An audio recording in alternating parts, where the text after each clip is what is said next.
je vous retrouve dans une nouvelle vidéo. Vous allez me voir habillée et maquillée exactement pareil pour cette vidéo là et celle qui suit, puisque vu que j'ai un petit peu de temps, je vais filmer celle-là et une autre juste derrière. Donc pour celle d'aujourd'hui, il s'agit de la chronique de Ça, le tome 1 de Stephen King aux éditions du livre de poche.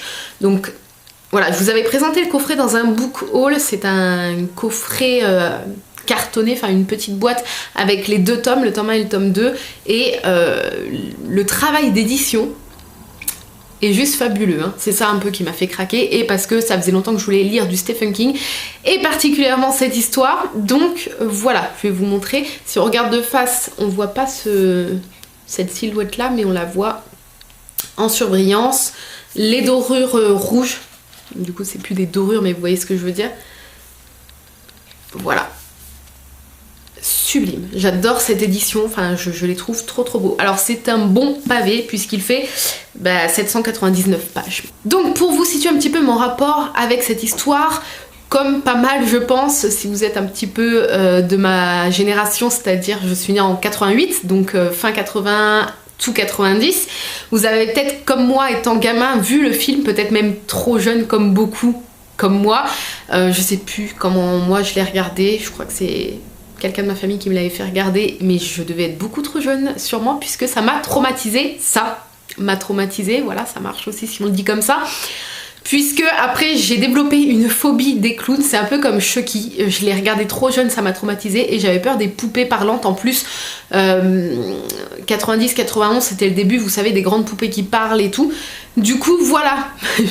Bref, Chucky et ça m'ont énormément traumatisée et ont énormément traumatisé mon enfance. Mais voilà, quand je me suis remis à la lecture en ce début d'année et que je suis tombée sur ce beau coffret que j'avais vu sur la chaîne de Stéphanie, je me suis dit, tente le coup et puis peut-être que tu vas te réconcilier avec ça. Alors, faut savoir que le film, j'en ai quasiment aucun souvenir, enfin je n'avais pas de souvenir de l'histoire, je revoyais des scènes dans ma tête, du clown dans les égouts etc qui tue les enfants, mais l'histoire, alors là aucun souvenir, moi j'étais restée centrée sur les clowns, voilà, donc je vous ressente un petit peu le truc pour mon avis qui va suivre après. Alors je vais quand même vous résumer l'histoire si jamais vous n'avez jamais vu le film, je crois qu'il date des début 90, fin 80, début 90, je crois que c'est début 90. Et puis peut-être que vous n'avez pas vu celui qui est sorti l'année dernière je crois. Faut savoir que moi je n'ai jamais revu le premier, mon chéri me l'a téléchargé, donc on va voir pour le regarder, enfin je vais voir pour le regarder parce qu'il déteste les films d'horreur, donc je vais prendre sur moi, je vais essayer de le regarder toute seule, je ne garantis rien, je pense que je vais me le mettre en fond sonore en travaillant la journée, comme ça je vais moins avoir peur je pense. Et je n'ai pas vu celui de l'année dernière, enfin je crois que c'était l'année dernière, donc du coup voilà, j'ai lu ce premier tome tout en ne connaissant vraiment pas l'histoire puisque je n'avais pas souvenir de cette histoire.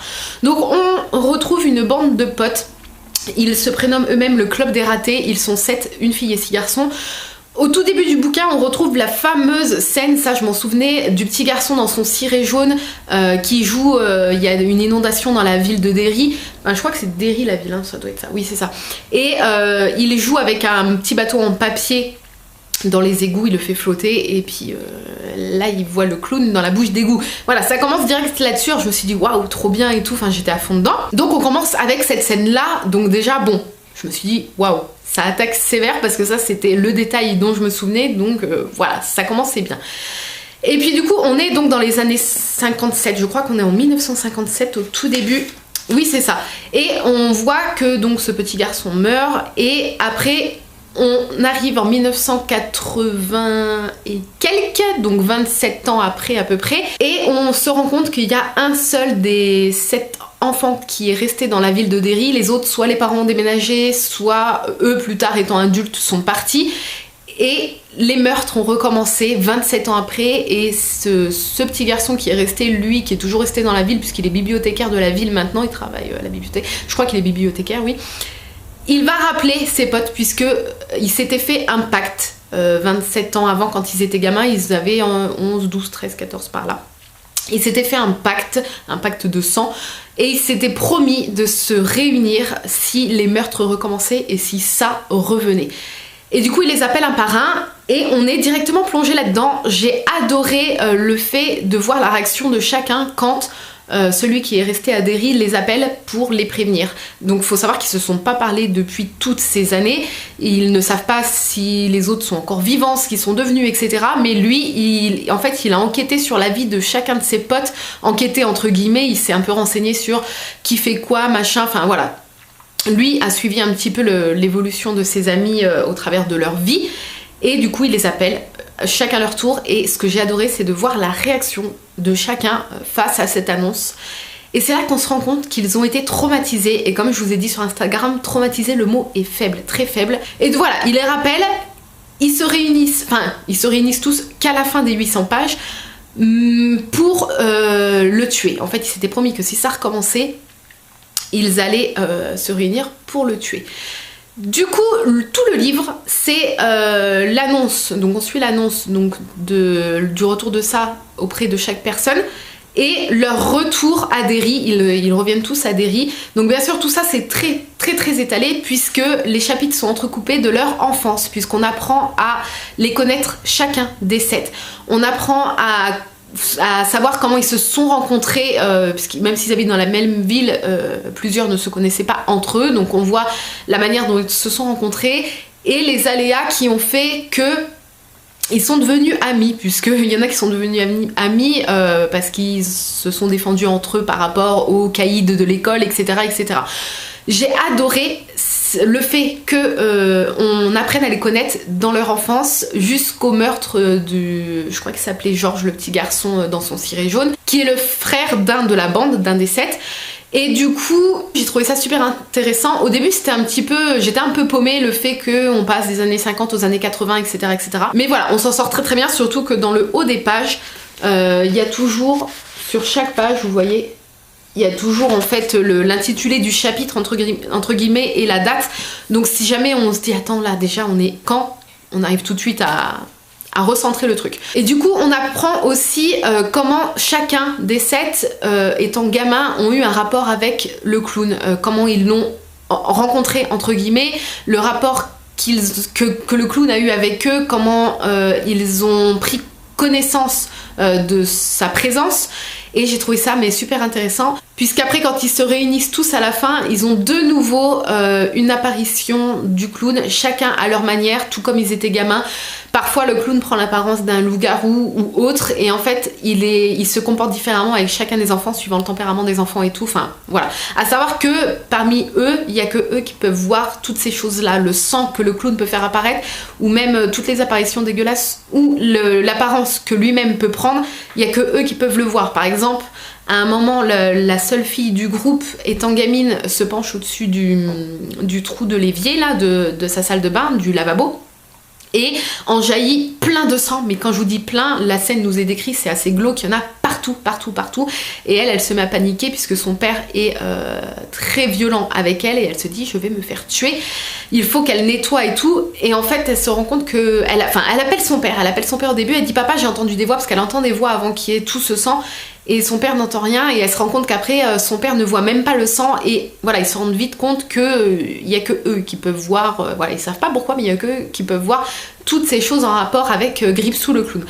Donc toutes ces scènes là sont vachement flippantes. Chaque scène où le clown apparaît, que ce soit quand ils sont gamins ou même quand ils sont adultes, sont méga méga méga flippantes. Là on peut comprendre pourquoi ils sont traumatisés. Et voilà, il y a certains petits détails qui sont un peu gore, on parle d'odeur de mort, d'asticots, de trucs dégueulasses, et j'ai adoré ces passages-là. Malheureusement, pour moi, je me suis un peu ennuyée dans cette lecture. Certaines personnes me sont un peu tombées dessus, des personnes fans de Stephen King, et ils m'ont dit oui mais il n'y a pas de longueur, chaque détail compte et tout. Donc après je prends l'avis de chacun en compte, mais ça ne m'a pas empêché que j'ai trouvé moi qu'il y avait des longueurs qui n'étaient pas forcément utiles. D'autres personnes ne sont pas de mon avis. Pour ce bouquin-là, en tout cas pour ça, beaucoup de personnes sont de mon avis. Après voilà, chacun se fait son propre avis. Soit c'est le style d'écriture qui ne me correspond pas, et pourtant je suis quelqu'un qui adore quand un roman est bourré de détails. J'adore, parce que moi qui ai déjà une facilité à me faire la scène dans ma tête, les personnages, leur physique, le décor, les paysages, etc. Plus il y a de détails, plus j'arrive à me faire cette scène dans ma tête en fait. Donc j'adore quand il y a énormément de détails.